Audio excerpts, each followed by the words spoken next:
বিসমিল্লাহির রহমানির রহিম। সুপ্রিয় দর্শক, আসসালামু আলাইকুম। আজকে আমি আপনাদের সাথে শেয়ার করব কাঁচা কলার একটা রান্নার রেসিপি।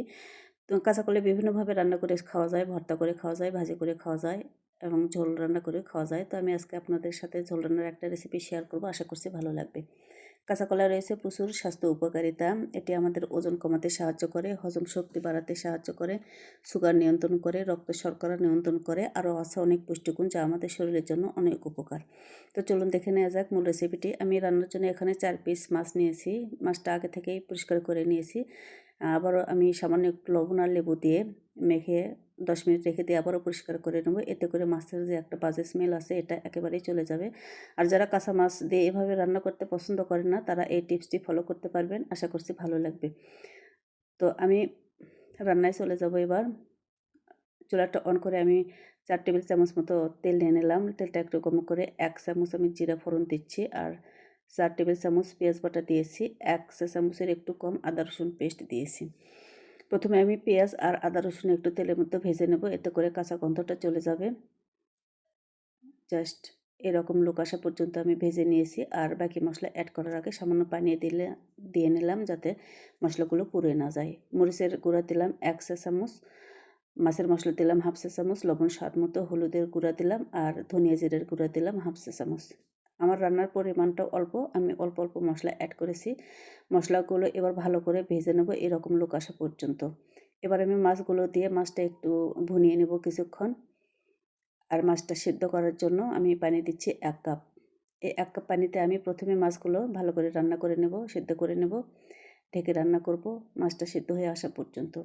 আমি 7 থেকে 8 মিনিট রান্না করেছি মিডিয়াম টু লো হিটে। আমি এবার মাছগুলো তুলে নিচ্ছি।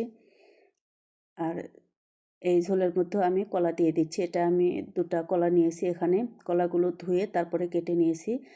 আর কাঁচা কলা কিন্তু এভাবে রান্না করতে হয়, আগে ধুয়ে তারপরে কেটে নেবেন, এতে করে পুষ্টিগুণটা বজায় থাকবে।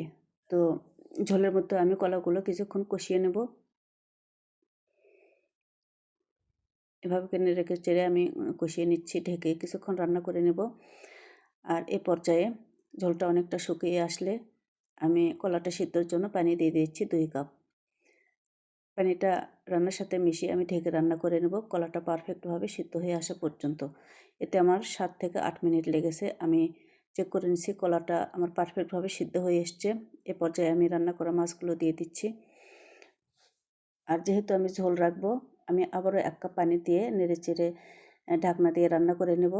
এ পর্যায়ে লবণটা চেক করে নিতে পারেন। আমি এবার ফিরবো রান্নার শেষে। রান্নার 5 মিনিট আগে আমি 3টা কাঁচামরিচ দিয়ে দিচ্ছি আর ঢেকে দমে রাখবো 5 মিনিটের মতো। চুলাটা অফ করে আমি রান্নাটা পরিবেশনের জন্য তুলে নিচ্ছি। দর্শক, আমার রান্নাটা একেবারে কমপ্লিট পরিবেশনের জন্য। তো দেখতেই পাচ্ছেন লুকটা মাশাআল্লাহ এসেছে। আর এভাবে খেতেও কিন্তু অনেক মজা হয়। আশা করছি আমার রেসিপিতে একবার ট্রাই করবেন। আর রান্নার শেষে এই পর্যায়ে ধনিয়া পাতা অ্যাড করতে পারেন কিংবা ভাজা জিরার গুঁড়া। তো আমি যেহেতু প্রথমে জিরা ফোড়ন দিয়েছিলাম, আমার টেস্টটা পারফেক্ট এসেছে, তাই আমি লাস্টে আর কিছু ইউজ করলাম না। তো দর্শক, আশা করছি ভিডিওটি আজকে আপনাদের ভালো লাগবে। আর ভালো লাগলে আমার সাথে থাকার জন্য চ্যানেলটি সাবস্ক্রাইব করে নিতে পারেন। ফেসবুক পেজ থেকে যারা দেখছেন তারা প্লিজ পেজটি ফলো করে নেবেন।